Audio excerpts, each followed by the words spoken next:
Ceci est un livre audio autogénéré par Google. Collection locale et globale. Dirigée par Gilles Rouet et François Soulage. Cette collection publie des livres réfléchissant au double phénomène articulé qui scande et structure les mondes contemporains, à savoir la précipitation vers le global et la revendication du local. Pour certains, globalisation et mondialisation sont synonymes. Pour d'autres, la confrontation des triplets sémantiques globe-global-globalisation et monde-mondial-mondialisation articule des analyses, des constats négatifs de cette transformation-évolution avec la positivité d'une ouverture au monde, être au monde, découverte de l'autre comme monde, un monde qui dépasse le seul globe, constat physique, l'économique, qui s'inscrit dans une quête de sens. Mais aussi un monde décrit comme global plutôt qu'universel. Déjà paru. Dominique Berthet, Pratiques artistiques contemporaines en Martinique, 2012. Sous la direction de Elena Balintova et Sperluet-Janka Palkova, Production et perception des créations culturelles 2012. Sous la direction de Ivailo Ditchev et Gilles Rouet, La photographie, mythe global et usage local, 2012. Sous la direction de Serge Dufoulon et Maria Rostekova, Migration, mobilité, frontières et voisinage, 2011. Sous la direction de Gilles Rouet, Citoyenneté et nationalité en Europe, articulation et pratique, 2011. Sous la direction de Gilles Rouet, Nation, culture et entreprise en Europe, 2011. Introduction. Certains disent que l'on ne peut pas concrètement évaluer la valeur esthétique d'une œuvre d'art, puisqu'il s'agit parfois de la création unique d'un génie, et que la valeur esthétique d'une œuvre peut se voir au travers de multiples regards formés de différentes cultures et de civilisations. Mais quand il s'agit de la qualification des terrains artistiques, il est possible de comprendre le monde de l'art contemporain à partir d'une vision tout à fait hiérarchique, développant la notion de meilleur. On peut effectivement le constater dans de nombreux palmarès établis à partir de certains critères, aidant à qualifier la puissance culturelle à l'ère de la mondialisation. Il est en effet possible et même très courant d'évaluer et d'apercevoir l'ensemble des activités artistiques à travers une considération des terrains où se développe le dynamisme circulaire, de la création et de la diffusion des œuvres. L'art est au fait toujours alimenté par le dynamisme urbain lié à la question économique et territoriale depuis l'époque de la Renaissance florentine, et ce, quand on parle uniquement de la création que l'on peut détacher des arts mécaniques. Les écoles florentines, siennoises, de Mantoue, vénitiennes, bolognaises ou celles de Fontainebleau, ne sont guère différentes, en ce qui concerne leur fonctionnement semble-t-il, de ce que l'on peut voir dans les écoles artistiques parisiennes du XIXe siècle ou dans les écoles new-yorkaises à partir de la deuxième moitié du XXe siècle, puisque les artistes s'y côtoient y partagent leurs expériences en formant un style unique ou une orientation artistique. Se pose ensuite la question de la diffusion des œuvres et du mécénat. Au départ, les artistes réalisaient et présentaient leurs œuvres dans les châteaux, les cathédrales, au Vatican, dans les cabinets, les salons, les galeries, puis dans les musées, lieux qui se sont ensuite vivement développés dans le monde entier, en étant également soutenus par les riches clients et le pouvoir central. Par conséquent, il y a toujours des pays ou des villes qui sont plus facilement repérables et reconnus que d'autres, et parallèlement des artistes ayant l'ambition de devenir célèbres et d'acquérir une notoriété artistique dans l'histoire de l'art, tout en cherchant des solutions pour financer leur création. Ces lieux, en jouant le rôle de capital artistique et culturel, attirent les artistes du monde entier qui espèrent y trouver l'inspiration, d'autres artistes ou leurs possibles maîtres, des marchands d'art, des résidences ou des bureaux administratifs pouvant leur offrir des opportunités de travail. Il est d'ailleurs important de signaler que de nombreux artistes reconnus et inscrits dans l'histoire de l'art ont souvent mené une vie itinérante, en se déplaçant continuellement de pays en pays et de ville en ville, ce depuis la Renaissance et surtout à partir des temps modernes, profondément marqués par la vie de bohème, terme dont la dimension spatiale ne saurait être négligée. En entrant dans l'ère contemporaine, l'art, d'un point de vue géographique, s'est incroyablement étendu en termes de déplacements spatiaux des artistes et de leurs œuvres. Non seulement les artistes occidentaux se sont souvent déplacés entre les différents pays d'Europe, mais aussi, pour une part importante d'entre eux, surtout les plus connus, dans tous les pays du monde. Les artistes non-occidentaux s'installent quant à eux de plus en plus dans les pays occidentaux, puisque les villes occidentales jouent un rôle essentiel en matière d'art et de culture. Les artistes issus des pays extra-occidentaux sont directement concernés par la question de l'émigration vers l'Amérique et l'Europe, espérant ainsi bénéficier de l'effet produit par l'attraction du centre. Il reste donc désormais à comprendre comment les artistes du tiers-monde, si l'on tord ici le sens de ce mot pour lui faire désigner tout l'espace non-occidental, essaient de communiquer avec le monde occidental, car l'art est une question d'apprentissage et d'expérience, et il résulte de l'éducation et de normes sociales. En cela, la conception de l'art telle que le monde occidental l'a conçue n'est pas la même que dans d'autres cultures ou civilisations. Le modèle occidental et son système n'ont pas toujours une portée universelle, même si celui-ci s'élargit de plus en plus depuis l'ère de la mondialisation. Même si les expositions d'art contemporain sont aujourd'hui organisées dans de nombreux pays issus des différents continents, notamment à travers les biennales, Guangzhou, Sao Paulo, La Havane, Taipei, Shanghai, Dakar, Johannesburg, Istanbul, Triennale de New Delhi, etc. Il reste que peu de pays et de personnes apprécient et pratiquent cette nouvelle forme d'art hors des centres usuels où s'épanouit l'art contemporain. Par ailleurs, l'art d'aujourd'hui provoque toujours des polémiques même dans les pays économiquement et culturellement développés, par exemple la France, parce qu'il est souvent impossible, de la part du grand public, de comprendre ou d'interpréter les créations actuelles, souvent dépourvues de sens ou de dimension esthétique et que l'on nomme le beau. Par conséquent, il est probable que l'art et l'esthétique provenant d'un autre espace géographique, d'une autre ère culturelle, ne puissent être classifiés d'après la norme du monde occidental, à moins qu'il n'existe un média capable d'interpréter cette langue très rare dans un jargon plus courant et légitime, employé par l'Occident. Il semble que les artistes immigrés devraient alors être capables de maîtriser cette technique de communication, de séduire New York, Paris, Berlin et Londres avec ce petit accent exotique attirant et charmeur. Il apparaît en effet que, désormais, c'est cette originalité supervisée par l'Occident, qui est en jeu dans le monde de l'art contemporain quand on parle des artistes émigrés provenant des pays exotiques. Car paradoxalement, une valeur unique et rare provenant d'un pays qui diffère de l'Occident au niveau culturel, politique, historique, social, géographique et parfois religieux, peut parfois constituer un sérieux avantage sur la scène internationale de l'art contemporain. L'histoire de l'art s'inscrit surtout dans une continuité évolutive, fondée depuis la Renaissance sur la notion de nouveauté et d'originalité, et se transforme radicalement dans l'art moderne avec l'avant-garde, qui ignore tout ce qui appartient au domaine ancestral et fait partie des mémoires anciennes en appelant à une nouvelle forme esthétique. Que signifie le terme international, dans le monde de l'art ? D'après le dictionnaire Le Petit Robert, ce mot signifie « qui a lieu, qui se fait de nation à nation, entre plusieurs nations », qui concerne les rapports des nations entre elles. Il existe donc des pays différents, qui se distinguent clairement entre eux, ce qui engendre un rapport de comparaison et de relation entre les différentes nations. C'est entre les différents pays ou les différentes cultures qu'il se produit un événement, comme une sorte d'échange de tous les types de biens ou de savoirs grâce auxquels les différents territoires peuvent se compléter et s'améliorer, ou au contraire se détruire pour des raisons politiques, économiques ou religieuses. C'est à partir des différences des pays et des territoires que le monde de l'art contemporain se transforme considérablement à l'ère de la mondialisation, parce que les artistes du monde développent chacun leur propre esthétique inspirée des spécificités culturelles de leur pays. L'art contemporain se consiste de nombreux pays ainsi que de nombreux artistes.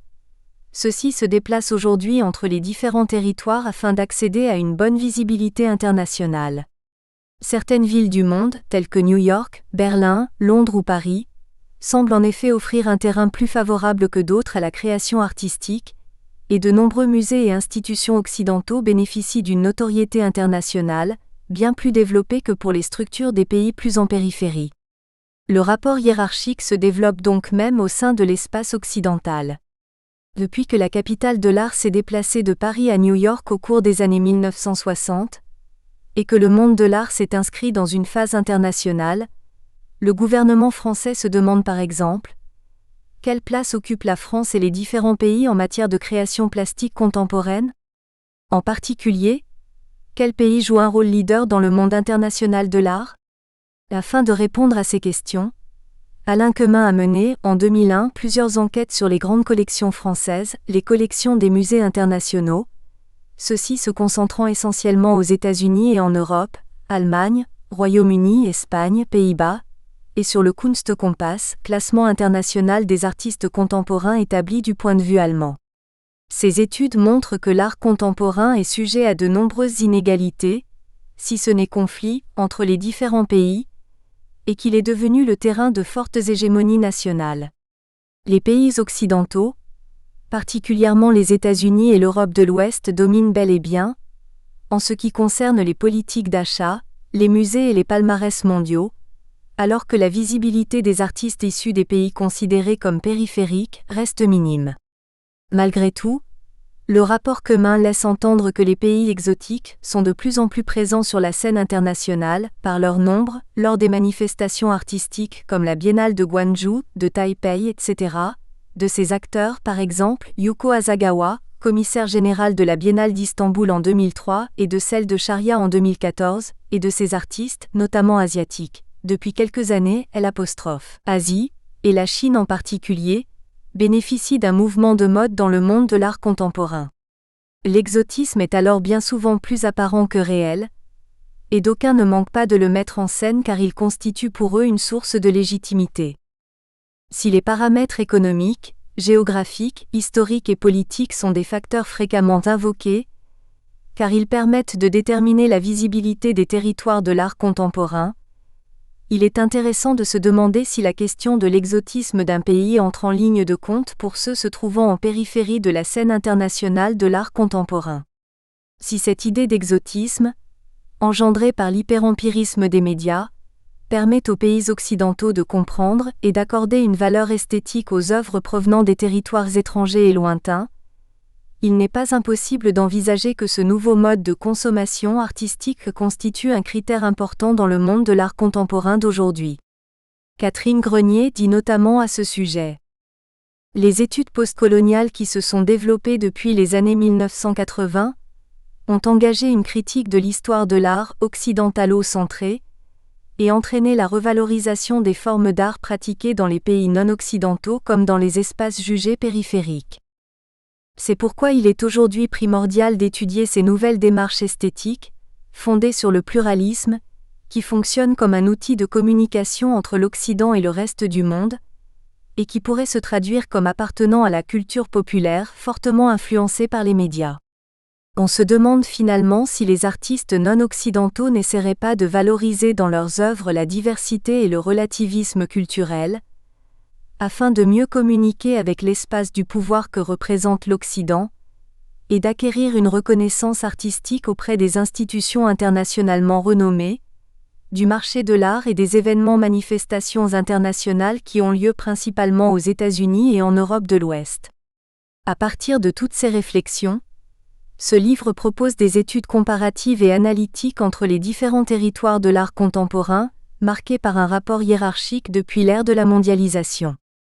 Cette dernière développe un art globaliste, étant capable d'offrir une expérience esthétique et universelle aux Occidentaux à l'égard des artistes périphériques émergents depuis les années 80. Pour ce faire, nous nous intéressons à l'Asie de l'Est, dont la visibilité internationale s'accroît de plus en plus à la scène de l'art contemporain. Le Japon, la Chine et la Corée du Sud ont été parmi les pays les plus actifs sur la scène internationale depuis l'ère de la mondialisation.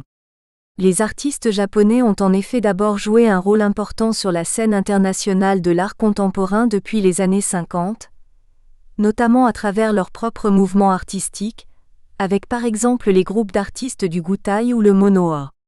La génération du pop art japonais est par ailleurs très présente et a une certaine influence dans les institutions internationales et sur le marché de l'art.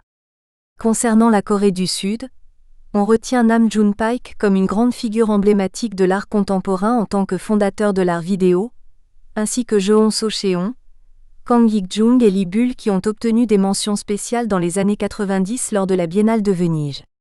Les artistes coréens se présentent très nettement dans les grandes institutions occidentales. L'espace culturel Louis Vuitton a en 2008 présenté les artistes coréens à travers l'exposition intitulée Métamorphose, trajectoire coréenne. Lee Bull, artiste déjà connu par le public français en 2009 à travers l'exposition intitulée En Every New Shadow à la Fondation Cartier, a présenté ses nouvelles œuvres en 2015 au Palais de Tokyo à l'occasion de l'exposition Obad 3.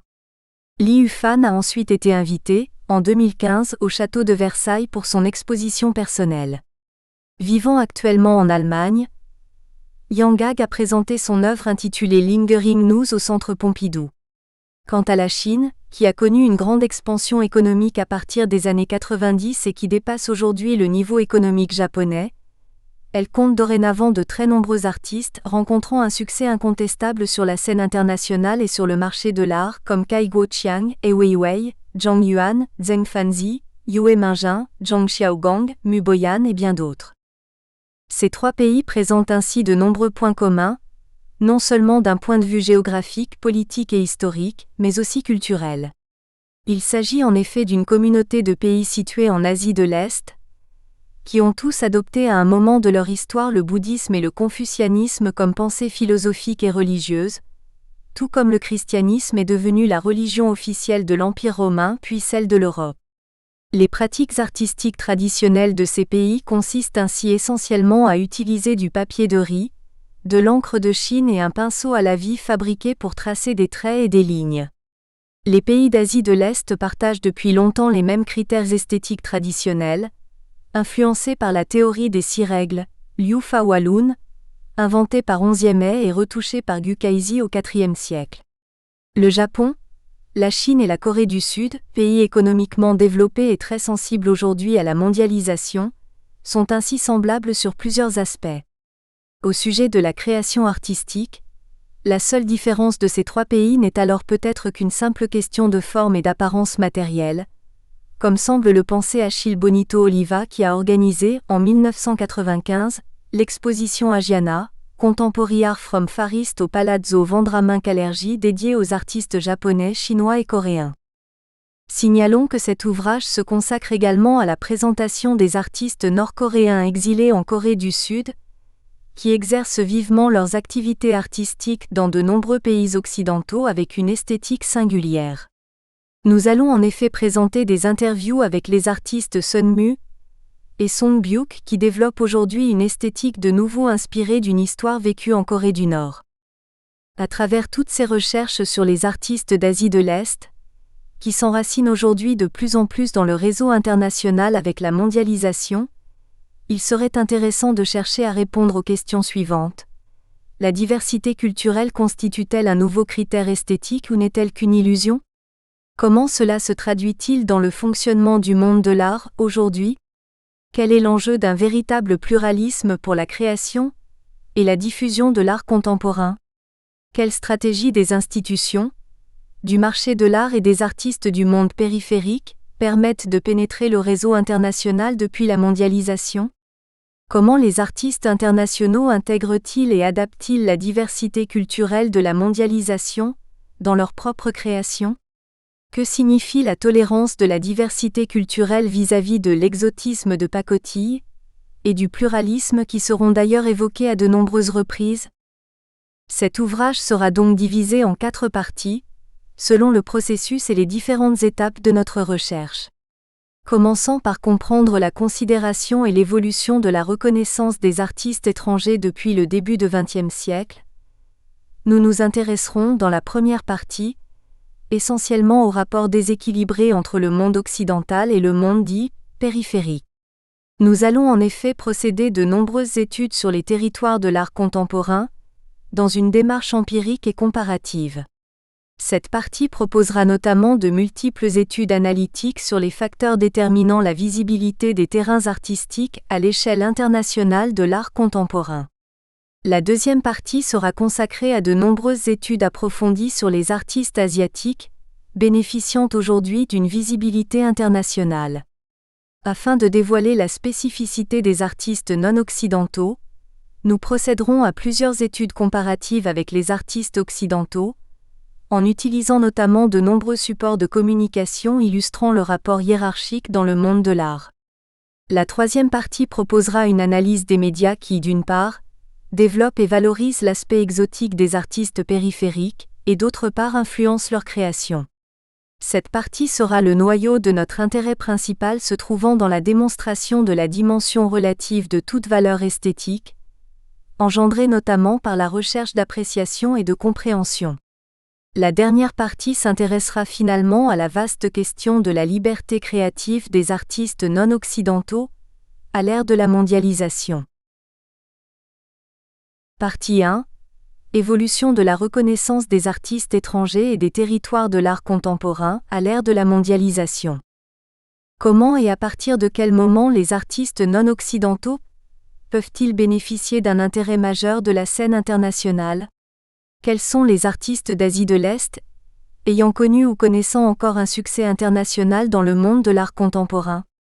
Afin de mieux comprendre les artistes non occidentaux considérés jadis comme les artistes mineurs de la scène occidentale, nous proposons, dans cette partie, une étude historique sur le développement de la visibilité des artistes non occidentaux depuis les temps modernes, profondément marqués par le nationalisme et le romantisme.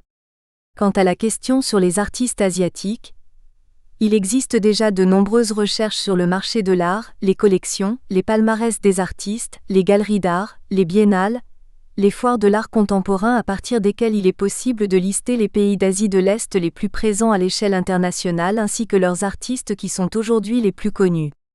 Cependant, dans nos travaux de recherche, un point de vue spécifique sera développé.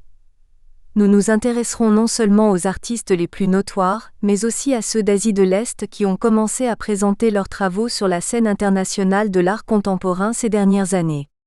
Les artistes asiatiques d'un certain âge, sensiblement reconnus dans leur propre pays, mais qui suscitent aujourd'hui, de façon tardive, l'intérêt du monde artistique international, seront également abordés. C'est à partir des revues internationales d'art que nous découvrirons ce microcosme qui est demeuré invisible chez les sociologues de l'art, davantage porté sur la plus grande visibilité internationale.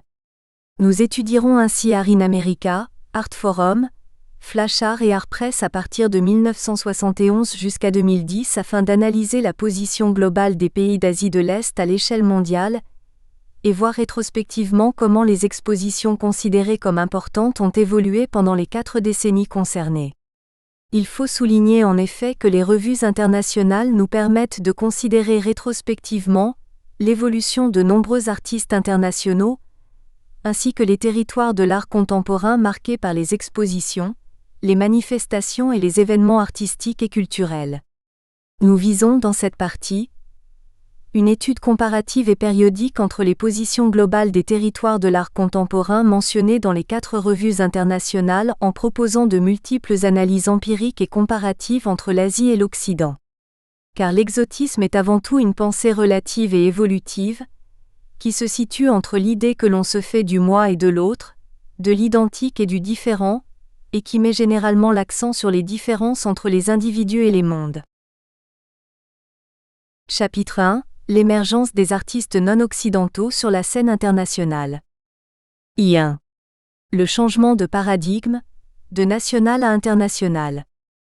L'art connaît une évolution étonnante concernant la question de la notion d'international, et notamment de l'immigration. Les artistes étrangers ne sont pas forcément bien accueillis avec la montée du nationalisme, alors que l'internationalisme est aujourd'hui devenu l'une des conditions importantes pour une exposition d'art dit contemporain. Il semble ici essentiel de se pencher, ne serait-ce que brièvement, sur l'évolution de la notion d'international dans le monde de l'art depuis l'apparition de l'art moderne, et ce afin d'être capable de différencier le moderne du contemporain, et de clarifier le sens du terme international, que l'on utilise différemment selon la période, l'idéologie et le point de vue dans le monde de l'art. Ce mot a par ailleurs un lien fondamental avec la notion d'exotisme, thème majeur de notre recherche parce qu'il développe une réflexion relativiste et pluraliste.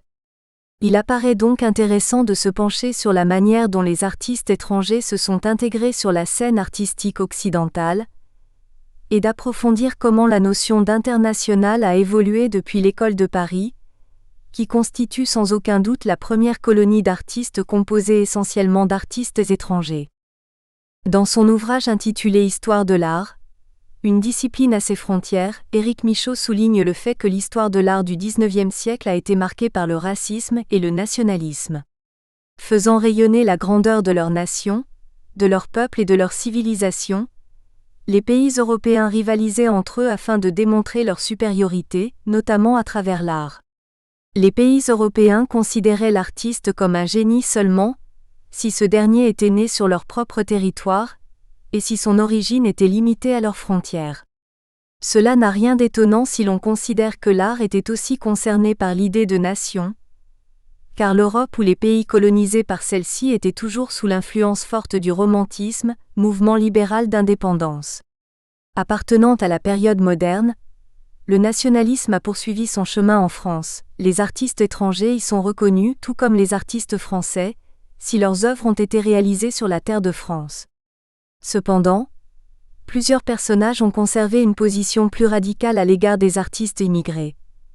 L'École de Paris est notamment un concept inventé par André Warnaud, afin de désigner l'ensemble des artistes étrangers travaillant dans la capitale française. Il a en effet critiqué, dans la revue Comoédia, l'unicisme des artistes de Montparnasse.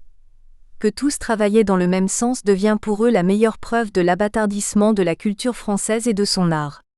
Thomas Mann, écrivain allemand, a également manifesté sa crainte à propos des artistes de Montparnasse en considérant les artistes étrangers comme des briseurs de l'identité nationale. Maurice Barrès, nationaliste français, vient entériner cette position chauvine. Tout étranger installé sur notre territoire, alors même qu'il croit nous chérir, haït naturellement la France éternelle, notre tradition qu'il ne possède pas, qu'il ne peut comprendre et qui constitue précisément la nationalité. Au début du XIXe siècle, le débat national a ainsi profondément marqué le domaine artistique en France et en Europe. Les nationalistes de cette époque ont compris que l'art représentait la tradition et l'identité de leur pays. Thomas Mann a alors défini l'art comme une puissance conservatrice, la plus forte de toutes. Ce discours national, ainsi que tous les arguments racistes ont été encouragés par la situation politique du continent européen du début du XXe siècle. De nombreux artistes juifs se sont réfugiés à cette époque sur le territoire français autour de la Première Guerre mondiale. Or, la protection de l'identité nationale présentait alors un grand intérêt pour la France. Dans le Mercure de France, publié en 1925, Van der Pil s'est demandé si la peinture juive existait. Comme il n'existe pas d'art juif proprement dit dans l'histoire de l'art, il voyait les peintres juifs comme des copistes. Les nationalistes pensaient ainsi que les Juifs volaient la tradition française pour leur propre inspiration artistique, et qu'il ne pouvait donc y avoir d'âme ou de notion de génie du peuple chez eux. La même année, Adolphe Basler confirma d'ailleurs qu'il n'y avait pas de peinture juive dans l'art. En 1930, Waldemar Georges, écrivain et critique, lui-même juif d'origine polonaise, déclarait que l'internationalisme de l'École de Paris met en danger la République et l'unité de la culture française. Au début du XXe siècle, l'immigration des artistes étrangers est devenue un sujet polémique en France. Depuis l'art classique, on distingue l'artiste français de l'artiste étranger, et ce en fonction du sang, du territoire d'origine et de la religion catholique. À partir de la période moderne, cette distinction est devenue floue, puisque les peintres juifs étaient parfaitement intégrés dans la scène artistique de France.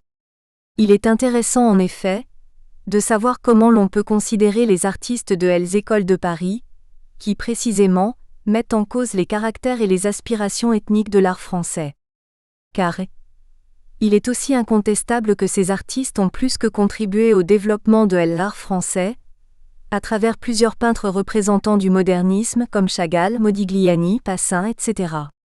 Cette question a été abordée par Warnaud, qui a exprimé du mépris et de la peur envers les artistes étrangers. Il est vrai que cette question des étrangers est très délicate. L'art français est souvent représenté par des artistes qui ne sont absolument pas de chez nous, non seulement par la naissance, mais encore par la culture et le tempérament. Mais concernant Van Gogh, Pissarro ou Sisley, il précise. Van Gogh, Pissarro ou Sisley sont devenus essentiellement de chez nous. Qu'il y ait des indésirables à Montparnasse et ailleurs, c'est bien certain. Mais les peintres qui ont acquis leur culture en France, qui ont toujours vécu à Paris, doivent-ils être traités de la même façon ? Et puis, il y a la question des naturalisations, la question de la guerre. Un étranger qui s'est engagé n'est-il pas devenu français ?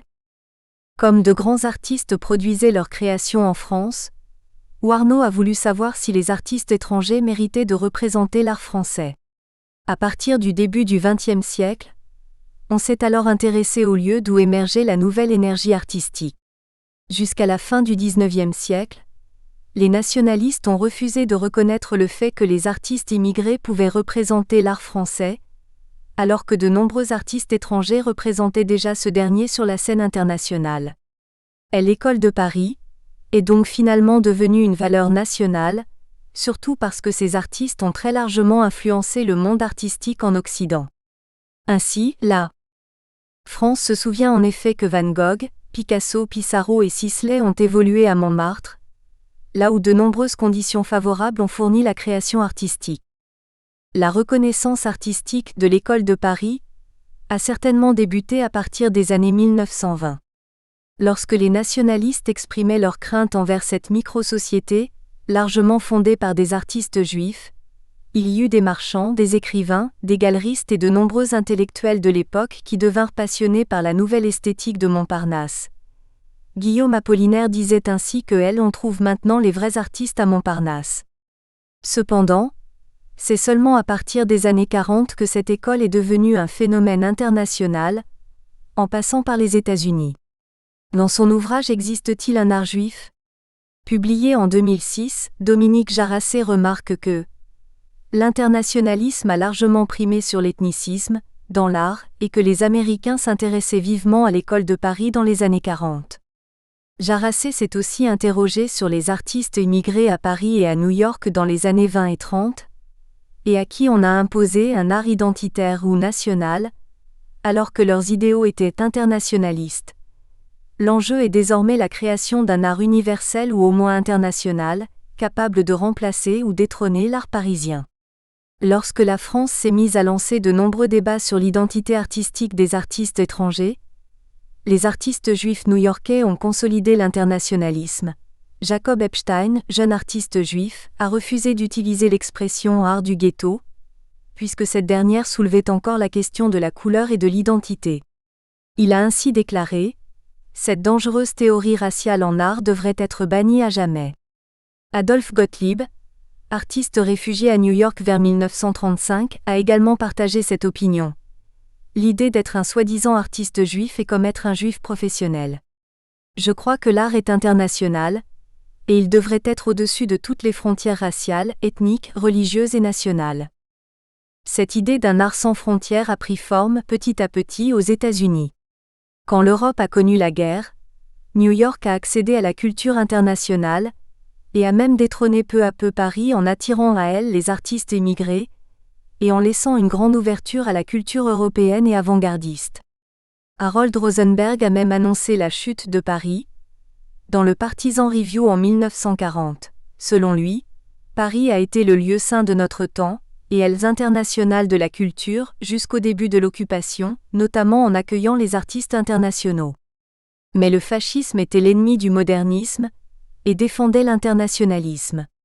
Les États-Unis se sont alors préparés à devenir le leader du monde occidental, et un consensus s'est établi sur l'importance du rôle de l'art dans la Nouvelle Amérique, tout en ignorant à ce moment-là quel type d'art il devait représenter.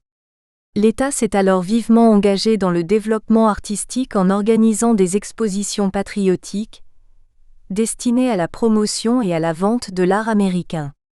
Mais, souhaitant contribuer à la diffusion de la paix dans le monde, les États-Unis ont également dû préparer les esprits à la posture de leader qu'ils comptaient adopter, ce qui a finalement nécessité de développer une ouverture sur l'international, comme on a pu le voir dans l'idée d'un One World, conçu par W. Wilkie, ou bien encore avec la théorie de l'Alliance nucléaire internationale initiée par Walter Lippmann.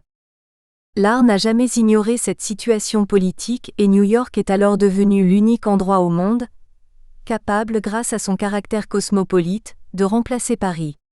Cependant, malgré l'arrivée des intellectuels, des poètes, des écrivains et des artistes immigrés aux États-Unis, ce n'est pas avant les années 1950 que l'Europe, et la scène artistique parisienne en particulier, ont commencé à perdre leur légitimité artistique. Les New-Yorkais ont dû créer quelque chose de nouveau, de puissant, d'original ainsi que l'organisation d'un nouveau marché de l'art, en valorisant l'internationalisme qui différait du régionalisme. Ce fut le cas avec l'école de la poubelle ou le mouvement de peintres réalistes américains. Les Américains ont d'abord trouvé une nouvelle idéologie, l'individualisme, héritier du libéralisme de l'époque romantique et basé sur la force, énergie, athlétisme agressive, notamment dans la peinture de Byron Brown puis plus tard dans celle de Pollock. Ce dernier fut par ailleurs l'un des élèves de Thomas H. Benton, régionaliste américain, mais il le quitta pour orienter son travail vers le surréalisme. Pollock est donc à la fois l'héritier de la peinture traditionnelle américaine et un artiste international, avec son style inspiré par l'Europe. De plus, il a entretenu une relation étroite avec Roberto Matta, surréaliste de l'école de Paris d'origine chilienne et devenu américain, ce qui a permis à l'époque de penser qu'il était véritablement le seul Américain à acquérir un statut international. On peut également citer d'autres peintres immigrés et issus de familles juives, comme de Kooning, né en 1904 à Rotterdam, qui s'est inspiré de Joan Miró et de Picasso ainsi que Mark Rothko, peintre russe né en 1903 à Devinsk. En passant par l'émotion et la subjectivité, ils ont consolidé les fondations de la première génération de l'art américain apparue après la Seconde Guerre mondiale. C'est ainsi que les écoles de New York, où l'avant-garde, s'est ancrée dans le mouvement de l'expressionnisme abstrait, un véritable mouvement international, par une nécessité politique, culturelle et identitaire ainsi qu'à cause de l'aspiration des artistes américains et immigrés, impatients de poursuivre la continuité de l'idée du centralisme dans l'art liée à la question territoriale, Paris-New York. La question internationale est même allée plus loin à partir de 1946. Désormais, on distingua un art international et un art universel. L'international, selon Edward Alden Jewell dans le New York Times, se réfère davantage à point des groupes séparés sur le plan politique qu'à l'humanité tout entière, alors que l'art universel prend racine dans l'expérience individuelle et devient ainsi capable de parler avec force à des individus de tous les pays. Cet art serait par la même occasion profondément américain puisque l'artiste aurait puisé son inspiration dans son expérience personnelle qui était évidemment américaine. Après ce regard innovant orienté vers l'art, Motherwell a ensuite déclaré « L'art n'a pas de pays. Se contenter d'être un peintre américain ou français, c'est n'être rien. » Quant à Serge Guilbeault, il a remarqué que la transition se fit en 2 temps. En quelques années, l'art américain passa du nationalisme à l'internationalisme, puis de l'internationalisme à l'universalisme. En premier lieu, il fallait se débarrasser de l'idée d'art national associée à celle d'art provincial, ainsi que de l'art politique et figuratif des années 30.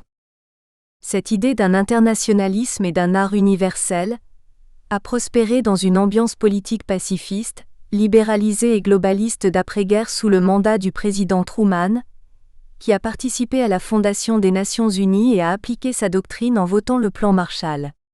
Du côté de l'Europe libérée, la tradition de l'école de Paris a survécu.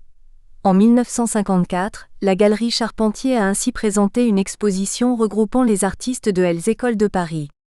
André Warnaud a alors exprimé un grand respect face aux artistes qui avaient été traités comme des voleurs de la tradition française. École de Paris. Ces mots ont une force de suggestion bouleversante pour ceux qui ont été mêlés aux temps héroïques de ce mouvement.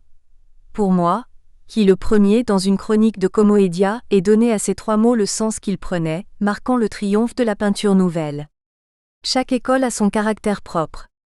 Un des titres de gloire de l'école de Paris, après s'être développée dans la bataille, d'avoir gardé toute son indépendance et sa liberté. Georges Besson a, quant à lui, affirmé que, pour convaincre les uns et les autres de la magnifique continuité de l'art français, il suffirait de citer les noms de jeunes artistes présents à l'exposition de l'école de Paris. Ce courant parisien a alors bénéficié d'une audience attentive et spontanée en France. L'art n'était plus un phénomène isolé, mais une donnée capitale et universelle de l'histoire de l'homme. Les artistes de l'école de Paris, qui étaient soit étrangers, soit français, dont notamment les Juifs, ont alors été considérés d'une certaine manière comme des héros nationaux, puisqu'ils ont permis d'ouvrir un nouveau champ artistique en France. Dans l'article intitulé « La nouvelle école de Paris », paru dans la revue L'Œil en octobre 1957, Georges Limbourg a d'ailleurs écrit Le lien qui unit les peintres de cette école, c'est l'atmosphère de Paris. Dans aucune autre ville du monde n'existe une telle passion de la peinture. Il est exceptionnel qu'un peintre doué de talent demeure longtemps méconnu. L'école de Paris, c'est donc avant tout un centre de passion, un climat plus ou moins fiévreux ou exalté de recherche, d'inspiration, de suggestion et d'échange d'idées, un foyer d'ardeur et d'émulation. Cette ardeur est entretenue par la multitude et la diversité des galeries, grandes ou petites, dont le nombre s'accroît encore de jour en jour. Nulle capitale n'est donc comparable à Paris pour le goût de la peinture, ni encore pour l'intensité du commerce d'art qui s'ensuit. Alors que Paris a su réanimer sa force artistique à travers les artistes émigrés, désormais reconnus comme des sortes de héros nationaux, aux États-Unis l'expressionnisme abstrait se préparait à connaître une profonde évolution. Sous la plume de Clément Greenberg, l'abstraction post-picturale, courant artistique opposé à la gestuelle expressionniste et au pop art, est apparu en 1964 au Los Angeles County Museum of Art, après une exposition intitulée 16 Americans, organisée en 1959 au Musée d'Art moderne de New York. On a notamment pu assister au triomphe du pop art dans les années 60 ainsi qu'à la naissance de nouvelles formes artistiques comme l'art conceptuel, l'art minimal et le land art. En effet, le monde occidental est entré au cours des années 60 dans l'ère de l'art contemporain, en lançant de nombreux mouvements et médiums artistiques. L'art contemporain a alors commencé à gagner en notoriété sur le plan international. Il est vrai que la plupart des mouvements artistiques contemporains ont vu le jour et ont été pratiqués en premier lieu dans les pays occidentaux. Cependant, on peut également citer quelques artistes venus d'autres continents, notamment de l'Asie, à partir des années 60 qui peuvent y être rattachés. On peut ainsi noter dans l'histoire de l'art contemporain la présence non négligeable de Nam June Paik, artiste d'origine coréenne, ainsi que celle d'artistes japonais immigrés en Occident tels que Yoko Ono, Onkawara, Shigeko Kubota, Shusaku Arakawa, Isamu Noguchi et Yayoi Kusama. On peut aussi évoquer deux mouvements artistiques contemporains nés au Japon, Gutai et Monoa. Le premier s'apparente à Fluxus en Allemagne, notamment par sa pratique de la performance et du happening, tandis que le second se rapproche davantage de l'art conceptuel, de l'art minimal, de l'arte povera et des supports surface. I2. La transformation de la scène internationale à l'heure de l'exposition d'art contemporain. Si les années 60 ont été marquées par la grande croissance des courants artistiques dans les pays développés d'après-guerre, l'art contemporain n'a vu le jour dans le monde artistique professionnel que dans les années 70. Les conservateurs et les commissaires d'exposition considèrent ainsi que c'est seulement à partir de l'exposition intitulée Quand les attitudes deviennent formes, ou An Attitude Become Form, organisée par Harald Siemann à la Kunsthalle de Berne, en Suisse, en 1969, que la notion de l'art contemporain s'est matérialisée. Cette exposition, relevant de nombreux mouvements de l'époque comme le minimalisme, l'art conceptuel, le land art, l'arte povera, Fluxus et proposant une nouvelle approche de l'art et de l'architecture, caractérisée par des processus libérateurs et interactifs en surmontant les limites préconçues, a réuni artistes, nombre symbolique puisqu'il s'agit aussi de celui de l'année de son inauguration. Si cette exposition fut l'une des clés majeures pour comprendre l'art contemporain que pratiquaient les artistes de l'époque et ceux d'aujourd'hui, il est intéressant de considérer les pays d'origine des artistes présents, afin de relever le caractère de la contemporanéité 69 du XXe siècle dans les arts visuels et de mesurer la diversité géographique de cette nouvelle forme d'art et l'évolution de l'internationalisation de l'art depuis l'avant-garde. Voici la liste des pays d'origine de chaque artiste, respectivement indiqués après leur nom. Yves Klein fr, Alain Jacquet fr, Carl-André US, Richard Archwager US, Jared Barkt US, Robert Barry US, Mel Bochner US, Bill Bollinger US, Paul Cotton US, Douglas Hubler US, Neil Jenney US, Stephen Kaltenbach US, Johan Kaplan US, Edward Kinnolls US, Joseph Kossuth US, Gary Bekun US, Sol LeWitt US, Richard Long US, Allen Ruppersberg US, Walter de Maria US, Robert Morris US, Richard Serra US, Robert Smithson US, Lawrence Weiner US, William G. Wegman US, William T. Wiley US, Keith Saunier US, Alan Sarrey US, Robert Ryman US, Richard Tuttle US, Frank Lincoln Vinay US, Frederick Lane Sandbach QS, Bruce Nauman US, Klaas Oldenburg US, Dennis Oppenheim US, Paul Pechter US, Eva S., née en Allemagne et devenue américaine, Pino Pascali Ayati, Michelangelo Pistoletto Ayati, Mario Merz Ayati, Emilio Prini Ayati, Giovanni Anselmo Ayati, Alighiero Boetti Ayati, Gilberto Zorio Ayati, Paolo Icaro Ayati, Pier Paolo Calzolari Ayati, Rainer Ruthenbeck, de Franz Erhard Walter de Hans Hacke, de Bernd Lohaus de Joseph Boisne de Michael Butt, de Anne Darboven de Jean-Frédéric Schneider, SZ, Marcus Rahe, SZ, Aldo Walker SZ, Jean-Dibet Senel, Gervin Elkenel, Marinus Bezem NL, Raphaël Ferré Professeur, Barry Flanagan UK, Ted Glass SAT immigré aux États-Unis, Janice Kounelis GR, David Medalla PH, Roloff Lou ZA, Bruce McLean UK écossais, Panamarenko B, Sarkis TR, Thomas Bang, DK. Quand on classe les différents artistes selon leur nationalité, on est d'abord surpris par le nombre considérable de pays concernés.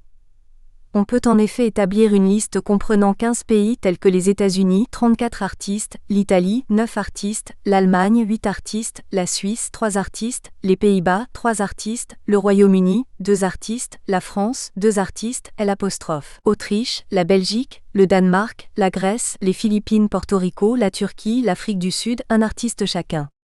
On peut cependant voir que le poids des États-Unis, 49% et des pays de l'Europe de l'Ouest, 26% et du Nord, 17%, est très imposant, alors que le reste des 6 pays représente à peine 8%.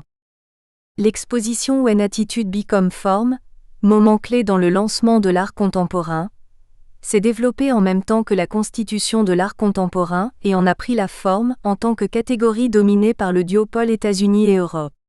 Cependant, si on pense à tous les discours nationaux sur l'art qui étaient développés pendant la période des Grandes Guerres, il est intéressant de remarquer que le territoire de l'art s'est remarquablement élargi à partir des années 60. L'Occident a alors accueilli non seulement des artistes de nombreux pays européens, et notamment des Juifs, mais aussi des artistes issus d'autres continents, pays et aires culturelles, comme Porto Rico, la Turquie, les Philippines et l'Afrique du Sud. Une telle variété n'existait pas en effet, dans l'expressionnisme abstrait aux États-Unis. Il est aussi vrai que la France a été une véritable source d'inspiration artistique pour les artistes internationaux, et on peut se demander s'il y avait autant de variétés géographiques au sein de l'École de Paris avant 1945, car la plupart des artistes étrangers de cette école étaient des Juifs issus des pays européens comme l'Espagne, la Pologne, la Bulgarie, l'Autriche-Hongrie, la Russie, etc., sauf Tsugaru Fujita, Léonard Fujita, artiste japonais naturalisé en France. Après la fin de la guerre, de nombreux artistes se sont regroupés sous le nom de Nouvelle École de Paris. Ce fut un moment décisif dans l'élargissement territorial de l'art français, voire de l'art européen. Le dictionnaire des peintres publié par Lydia Arambourg cite environ 420 artistes ayant contribué à la fondation du nouveau groupe d'artistes parisiens après 1945. Quand on observe les nationalités de ces artistes, on peut constater une grande variété géographique. 36 pays se présentent dans cette nouvelle école avec la France, le Royaume-Uni, la Belgique, les Pays-Bas, la Suisse, l'Espagne, Monaco, l'Italie, le Danemark, la Norvège, l'Autriche, la Pologne, la Grèce, la République tchèque, la Roumanie, la Lettonie, la Hongrie, les États-Unis, l'Iran, la Turquie, la Tunisie, l'Égypte, le Cuba, l'Algérie, le Liban, le Brésil, la Lituanie, l'Argentine, le Chili et Ukraine, la Russie, le Maroc, la Chine, le Japon, le Vietnam et l'Indonésie. On peut remarquer que malgré le fait que ces 36 pays soient cités dans la description de la Nouvelle École de Paris, seulement 15 d'entre eux étaient représentés lors de l'exposition When Attitude Become Form. Si l'on considère le fait que les artistes de Montmartre et de Montparnasse étaient plus de 400, alors que l'exposition d'Harald Seaman n'en a présenté que 69, on a pu observer d'importants mouvements de rassemblement d'artistes par pays. Il est certain que ce n'est finalement qu'à partir de la fin de Deuxième Guerre mondiale que le monde de l'art s'est soudainement transformé, en y associant enfin des artistes d'origines diverses et variées. Il semble donc qu'il n'y a alors plus eu de véritable frontière entre les différentes nations, et qu'il est apparu une forme de langage universel dans l'art comme le pensent haut et fort Edward Alden Jewell et Robert Motherwell. L'art n'a pas de pays. L'art contemporain a émergé dans les années 70, et ce après de nombreux mouvements artistiques qui se sont succédés tout au long des années 60, et avec l'exposition historique d'Harald Seaman, le monde de l'art est entré dans une nouvelle ère. Après avoir connu une période héroïque avec le high art, courant artistique dominant reposant sur un style universel, c'est celle du modernisme qui a vu le jour et l'idée d'un art international, tandis que l'art contemporain a introduit les notions de mondialisation et de globalisation, à la source d'une prise en compte de l'aspect économique des différents contextes. Ainsi, le FMI déclare ainsi concernant la globalisation. La mondialisation est un processus historique qui est le fruit de l'innovation humaine et du progrès technique. Elle évoque l'intégration croissante des économies dans le monde entier, au moyen surtout des courants d'échange et des flux financiers. Ce terme évoque aussi parfois les transferts internationaux de main-d'œuvre ou de connaissances, migration de travail ou technologique. La mondialisation comporte enfin des dimensions culturelles s-sin, politiques s-sin, et environnementales s-sin, plus vastes qui ne sont pas abordées dans la présente étude. Le domaine artistique concerne donc cette pensée globaliste, monétaire, politique, culturelle et environnementale, notamment en termes de libre-échange et d'immigration. Cet élargissement à l'international n'a jamais été aussi florissant qu'au cours des années 80 dans le domaine des arts visuels, notamment à travers la croissance importante du nombre de galeries, de musées, de fondations ou tout simplement d'expositions d'art de différentes nations. L'exposition « Primitivisme dans l'art du XXe siècle, affinité du tribal et du moderne », organisée au MoMA de New York en 1984, a mis en valeur des objets primitifs africains, océaniens et américains qui ont su trouver leur place dans les milieux artistiques occidentaux. L'exposition Magiciens de la Terre, organisée à Paris en 1989, simultanément au Centre Georges Pompidou et à la Grande Halle de la Villette, a quant à elle offert une grande perspective d'artistes venant de tous les continents. À partir des années 80, les expositions dites internationales se multiplient comme on le constate avec Partage d'exotisme, 5e Biennale de Lyon, 2000, organisée par J.H. Martin, Documenta 11-2002, élaboré par Okui Weather d'origine Nizar, J'aime Chéri Samba organisé par la Fondation Cartier, 2004, ou encore Africa Remix organisé par Simon Niami au Centre Pompidou 2005. À partir de cette époque, les créateurs du monde entier devaient alors pouvoir présenter, en théorie, leurs créations artistiques ou des objets magico-religieux, tout comme les artistes occidentaux, sans qu'il y ait de notion de hiérarchie ou de discrimination. Cette exposition entendait finalement montrer la diversité de la création et ses multiples directions, dans une démarche relativiste tout en espérant instaurer un dialogue, surtout entre l'Occident et le tiers-monde. À cet égard, Thomas Machiavelli, critique et poète américain, a remarqué que l'exposition postmoderne ne prend pas part au conflit des différentes notions de qualité, de priorité ou de centralisme historique. Cela permet à différents dessins, différentes définitions et standards de qualité de se côtoyer sans qu'aucun d'entre eux n'exerce une prédominance ou une autorité sur les autres. La stratégie de l'exposition postmoderne doit s'efforcer d'obtenir non pas des fragments d'uniformité, comme c'est le cas pour l'exposition moderniste avec sa tentative d'universalisation des canons, mais d'atteindre une concentration sur la différence qui honore l'autre et lui permet d'être lui-même, sans essayer de réduire l'innombrable multiplicité en posant le principe autoritaire d'une uniformité cachée. I3. Triomphe de la diversité culturelle.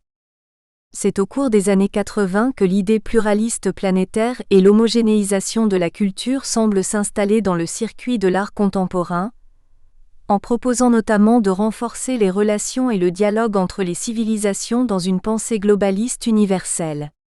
Une exposition des objets magiques dans un musée occidental a cependant engendré de nombreuses questions sur les plans esthétiques et politiques liés à la société et à la civilisation à travers le lieu de naissance, de résidence et de l'éducation reçue par les artistes, puisque l'art peut changer selon le contexte, et la nature de son contenu est influencée par les lieux et les époques.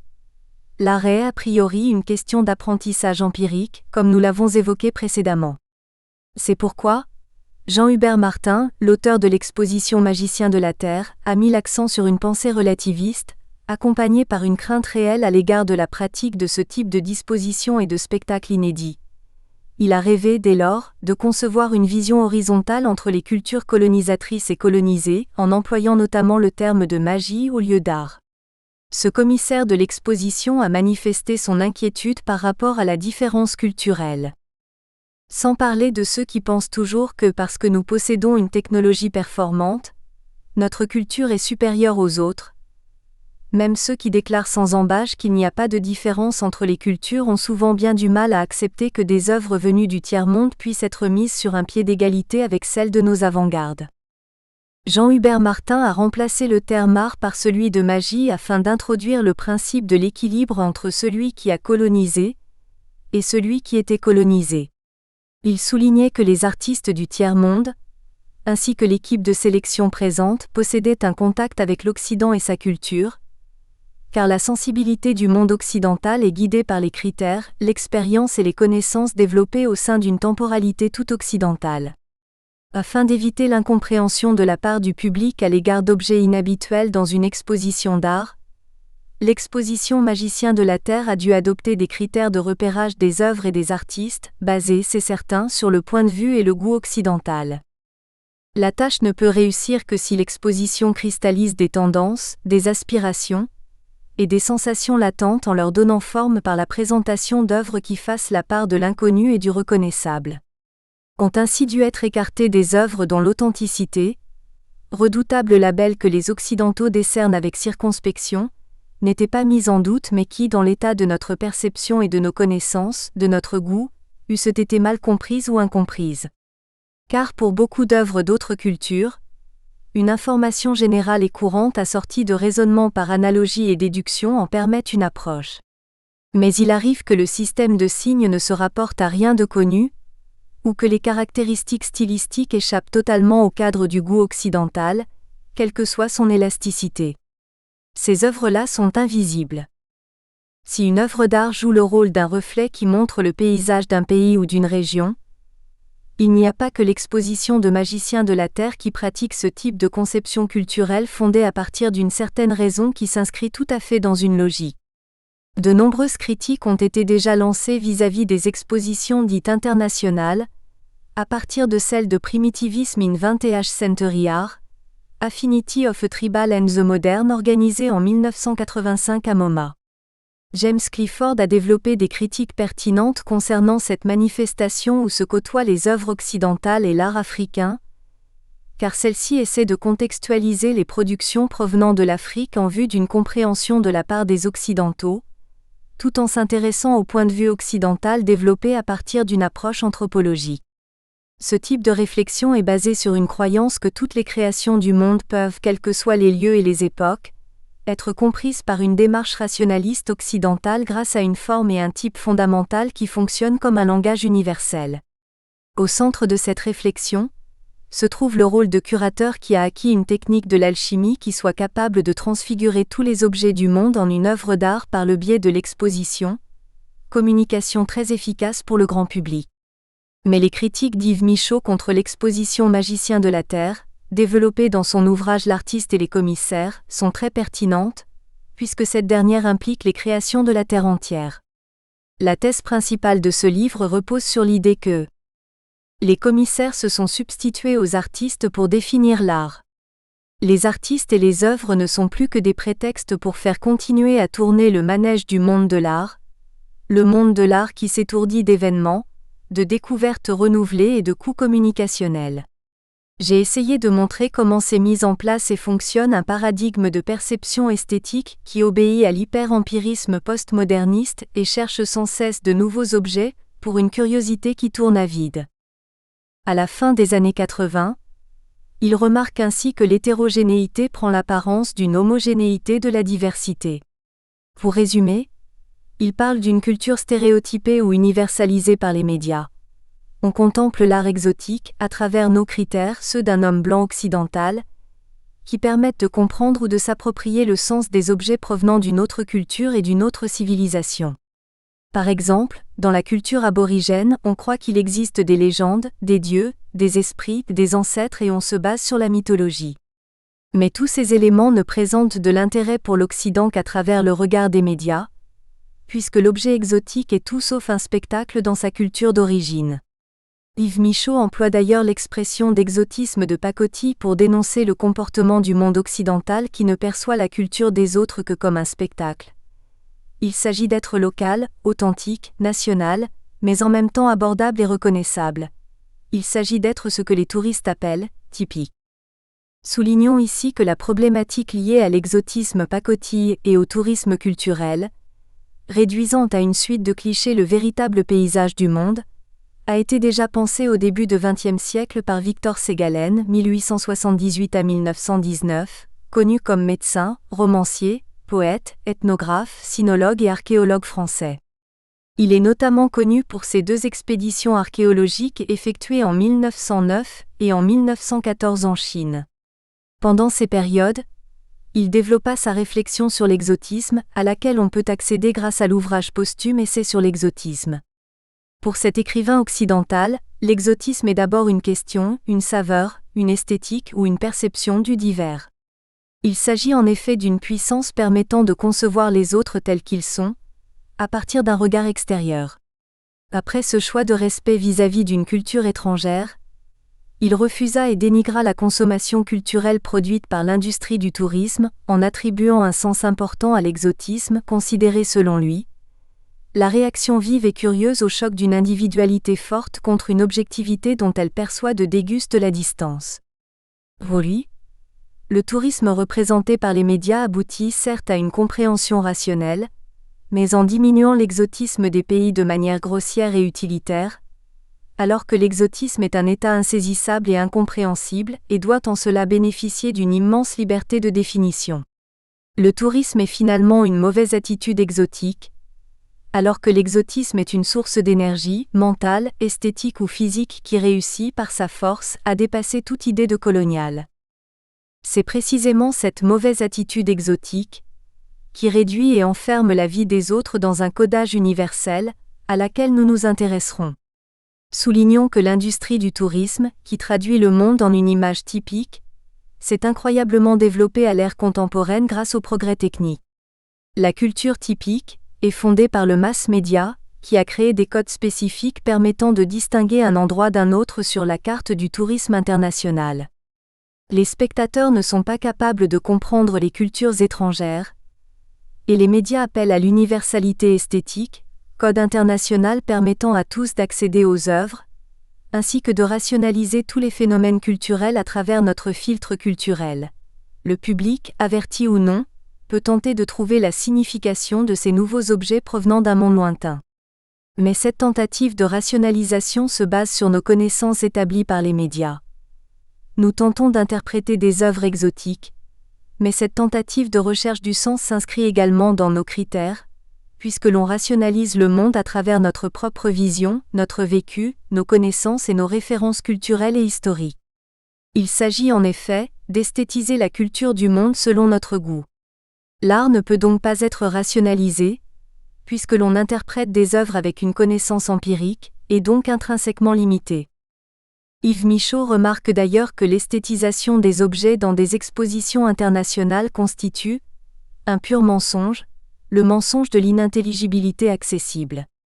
C'est ainsi qu'il critique l'exposition Magicien de la Terre, parce que le commissaire général n'avait retenu dans sa sélection que des œuvres qui appartenaient à nos catégories et critères esthétiques, et qu'elles confirmaient et consolidaient ainsi notre croyance dans la diversité et la force de la création.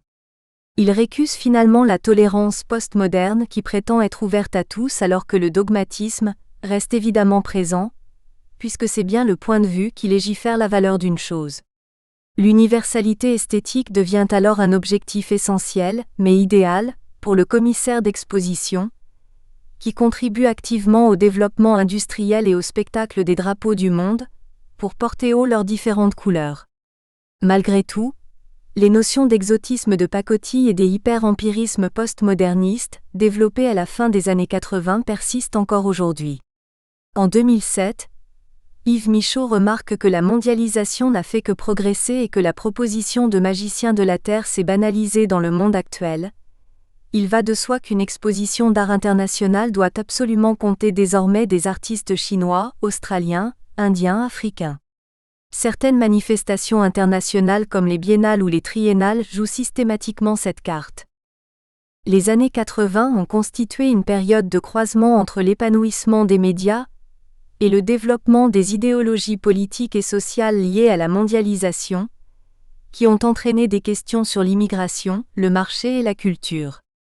Quant à la libéralisation du commerce des marchandises et de la propriété intellectuelle, elle s'est étendue en 1986, après les négociations de l'Uruguay Round.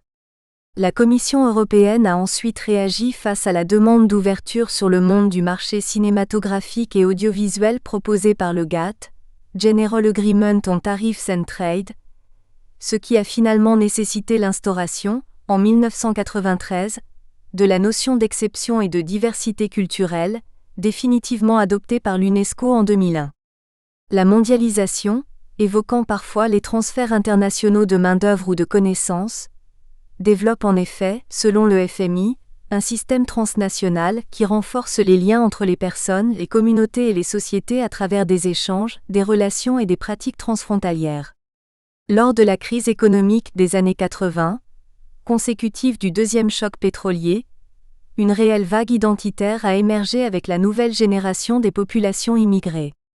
Selon Ronan Le Coadic, l'immigration de travail, en effet provisoire et limitée à une population masculine, cède la place à une immigration de peuplement durable et mixte, composée d'hommes, de femmes et d'enfants. Or, en contexte de ralentissement de la croissance économique et de montée du chômage, les immigrés et leurs enfants font souvent l'objet de discrimination. Ils sont alors enclins à chercher dans leur culture les ressources qu'ils ne trouvent pas dans leur société d'accueil, et à les entretenir. Le monde occidental, notamment les pays qui se sont développés après la fin de la Seconde Guerre mondiale, a dû s'adapter à ce changement et aux nouvelles revendications de la part des populations immigrées, en essayant d'offrir un rapport interactif et harmonieux entre les différentes communautés, et en consolidant des politiques pluralistes et démocratiques qui favorisent l'intégration et la participation de tous les citoyens à la paix. La question des minorités, particulièrement étudiée par les Cultural Studies britanniques et par la French Theory liée intimement à mai 68, se pose également. Leurs pensées intellectuelles pluralistes et militantes ont ouvert de nombreux mouvements féministes, ou pour les droits des homosexuels, à partir des années 70. Tout ce qui s'éloignait de la légitimité du pouvoir central a commencé à apparaître, voire à être valorisé, de manière concomitante à l'effondrement progressif du pouvoir dans sa forme centralisée et de la pensée traditionnelle qui lui correspond. Il est aussi fondamental d'aborder la politique de décentralisation et de déconcentration, puisqu'elle a contribué au développement de la spécificité culturelle au niveau local et à la préservation de cette dernière. En ce qui concerne l'aspect médiatique, les années 80 ont été marquées par de grands bouleversements technologiques, avec l'apparition des radios, des télévisions privées et spécialisées, de la télévision directe par satellite, du magnétoscope, de la vidéocassette, etc., qui sont allés de pair avec la progression du commerce international, ce dernier considérant les médias comme des biens ou services.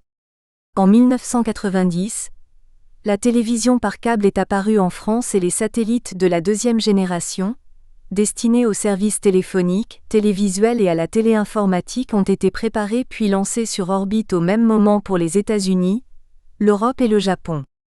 La démarche multiculturaliste de l'exposition Magicien de la Terre, à l'origine d'une conception horizontale et d'un rapport relativiste entre l'Occident et le non-Occident, est issue d'un mélange singulier de plusieurs idéologies, politiques, culturelles et économiques. Le monde est entré dans l'ère de la mondialisation en universalisant et en standardisant les échanges de tous les types de biens et services. Cependant, la réflexion pluraliste en voie de développement recherche paradoxalement tout ce qui se situe à l'opposé de la société dite normale. Elle s'intéresse de près aux marginaux, à tous ceux qui jusque-là n'étaient jamais placés au centre de l'attention du monde occidental et caucasien. Les drogués, les criminels, les malades mentaux, les personnes handicapées, le sexe, la pornographie, les travestis, les homosexuels et les femmes. Toutes ces idées ont notamment été valorisées, dans le domaine artistique par les féministes, les artistes homosexuels, l'art abject, ou bien encore par des artistes défiant l'autorité et le pouvoir légitime. Yves Michaud a ainsi dit à ce propos. Les femmes ont partout pris dans l'art contemporain une place importante, notamment dans les domaines comme la vidéo et l'installation où les marques de la pratique masculine n'étaient pas trop fortes. Ces nouvelles formes de sensibilité sont aussi le fait des artistes homosexuels, des artistes immigrés, de certains artistes d'origine sociale modeste, notamment en Angleterre, ou encore des artistes à l'identité composite compte tenu d'une pluralité d'appartenances, chinois du Canada, pakistanais d'Angleterre, indiens ou noirs américains, nord-africains de France, etc. Tout ce qui était caché dans l'ombre est dorénavant montré au grand jour, un peu comme le rappelle l'architecture du Centre Pompidou, qui dévoile sa structure et ses organes à l'ère du postmoderne. À partir de là, les couleurs de peau liées à l'ethnicité, arabe, noire, asiatique, ont commencé à jouer un rôle important. Il semble même qu'elles méritent désormais un intérêt majeur, comme le prouve l'exposition des magiciens planétaires qui a inspiré et sert encore d'exemple aujourd'hui à d'autres grandes expositions dites internationales. Pourtant, dans cette notion d'homogénéisation égalitaire qui essaie de percevoir les civilisations, les continents et les pays à l'horizontale, on décèle la présence d'un ethnocentrisme occidental qui vient se cacher derrière les masques béninois ou les peintures aborigènes.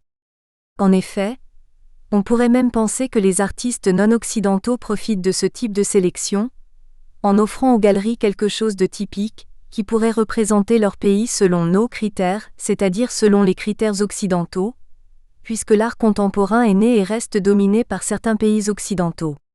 Il y a donc une valorisation de la diversité et du relativisme culturel, la recherche de culture authentique, se devant de posséder des valeurs esthétiques et économiques remarquables, notamment grâce à l'originalité de ce qui les caractérise aux yeux des autres, les Occidentaux. Conclusion. L'évaluation des artistes étrangers va en Occident, de pair avec l'évolution du temps, de la société et de la politique depuis le début du XXe siècle. La considération des œuvres d'art peut d'abord avoir un lien important avec le temps, puisque les artistes étrangers peuvent être reconnus différemment selon l'écoulement de l'histoire. Ce changement temporaire introduit naturellement une question portée sur la société, car l'art peut être un sujet de jugement vis-à-vis de différents regards. C'est dans ce sens-là que l'on pourra comprendre l'importance du pouvoir politique, parce qu'elle permet de légitimer de nouvelles esthétiques introduites par les immigrés. L'École de Paris nous permet en effet de considérer l'art comme un champ de bataille lancé, afin de pouvoir, de la part des artistes étrangers, accéder à une reconnaissance légitime au cours de l'histoire gravement agitée par de multiples changements sociopolitiques autour de la Deuxième Guerre mondiale. L'art n'est en effet pas une simple question esthétique, mais ce premier dépend fortement du monde extérieur composé de plusieurs regards et points de vue. Ces derniers peuvent être concrétisés par le duopole géographique de l'art moderne, Paris et New York, qui se distinguent de l'un à l'autre par l'idée de nationalisme et internationalisme. Les artistes étrangers qui ne trouvaient pas d'une véritable place dans l'histoire de l'art en Europe ont pu accéder à une reconnaissance capitale aux États-Unis, ce qui signifie certainement un grand changement des regards vis-à-vis d'une nouvelle esthétique développée par les artistes émigrés. C'est avec l'idée de l'école de New York que les États-Unis remportent le triomphe de l'art tout en propageant un art cosmopolite et universel au monde. La question de la nationalité semble désormais ne plus être par conséquent un sujet intéressant à discuter, parce que l'art n'a pas de pays. Cette idéologie universelle se propage, après la Seconde Guerre mondiale, dans le monde occidental en légitimant l'activité artistique des étrangers. L'art devient de plus en plus international à partir des années 60 où prospèrent les mouvements et les expositions d'art comme on le constate dans Fluxus, Goutai, Monoa, quand les attitudes deviennent formes, etc. Avec le développement des musées internationaux qui a eu lieu au cours des années 70 à l'occasion de l'inauguration du Centre Pompidou, l'exposition d'art contemporain joue surtout un rôle primordial en termes de diversité culturelle. À partir des années 80, il n'est pas difficile d'apprécier la qualité esthétique des œuvres créées par des artistes arabes, africains, asiatiques, etc. Les biennales internationales qui présentent les différentes créations du monde se développent à la fois dans le monde en introduisant de nouvelles esthétiques. Soulignons cependant que de nombreuses personnes ne croient plus à ce paradis de Babylone, où les créations du monde peuvent sans difficulté être perçues par le public occidental malgré les différents contextes culturels, historiques, géographiques, sociaux et politiques de tous les continents, les pays et les régions. C'est à partir de cette réflexion-là que l'on se demande s'il y a un langage universel qui nous permet de recevoir les œuvres du monde, comme le montre l'exposition Magicien de la Terre jugée comme révélateur du point de vue occidental et médiatique. C'est à partir de cette question que nous allons désormais repérer les artistes non occidentaux, source d'exotisme, qui ont eu une reconnaissance internationale grâce aux revues internationales publiées dans les pays occidentaux. Chapitre 2 – Les revues internationales et les territoires de l'art contemporain. Afin de lister les noms des artistes japonais, chinois et coréens ayant bénéficié d'un rayonnement international et de comprendre la structure des territoires de l'art contemporain de 1971 à 2010, nous allons étudier les revues professionnelles. Art in America, Art Forum, Flash Art et Art Press sont des revues d'art pour la plupart mensuelles depuis leur fondation. On peut y trouver de nombreux articles consacrés aux artistes internationaux, ce qui aura nécessité pour nous une méthode de sélection pointue, en vue de l'exploitation la plus pertinente possible de ces sources d'informations riches et multiples concernant l'actualité de l'art de 4 décennies. Nous avons, au cours de notre étude sur les 4 revues d'art, compris qu'il était possible d'effectuer une étude-analyse sur les territoires de l'art contemporain, via la rubrique Review Preview. Cette rubrique propose une liste des expositions qui sont en cours ou qui vont avoir lieu dans de nombreuses structures culturelles. Nous présentons par conséquent les méthodes pour exploiter toutes les données provenant de cette rubrique, montrant globalement les actualités les plus marquées dans le monde de l'art contemporain.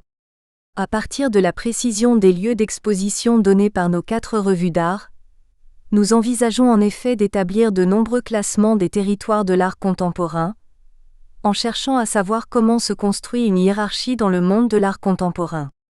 Il est notamment intéressant de souligner la vision ethnocentrique de nos 4 revues d'art, puisque Art in America, Art Forum, Flash Art et Art Press sont tous des journaux occidentaux. Avant d'entrer dans l'ensemble des analyses sur les territoires de l'art contemporain, nous allons, dans ce chapitre, essayer de savoir quelles sont les spécificités de ces 4 revues d'art et de comprendre comment celles-ci ont été éditées et comment elles ont évolué depuis leur fondation. Pour quelles raisons est-il possible de qualifier ces périodiques de revues internationales ? Comment peut-on finalement exploiter la rubrique Review Preview de ces magazines pour rendre compte avec cohérence d'une recherche sur les artistes japonais, chinois et coréens ? 2.1. Les 4 revues internationales de l'art contemporain. 2.1. Art in America. Publiée depuis 1913, Art in America était une revue d'art consacrée à l'art classique jusqu'au début des années 50. À cette période, il y avait très peu d'articles consacrés aux artistes de l'époque, même si le monde connaissait alors une nouvelle esthétique contemporaine depuis les Demoiselles d'Avignon de Picasso. Nous espérons que vous avez apprécié cet aperçu. Pour continuer à écouter ce livre audio sur Google Play Livres, utilisez le lien dans la description de la vidéo.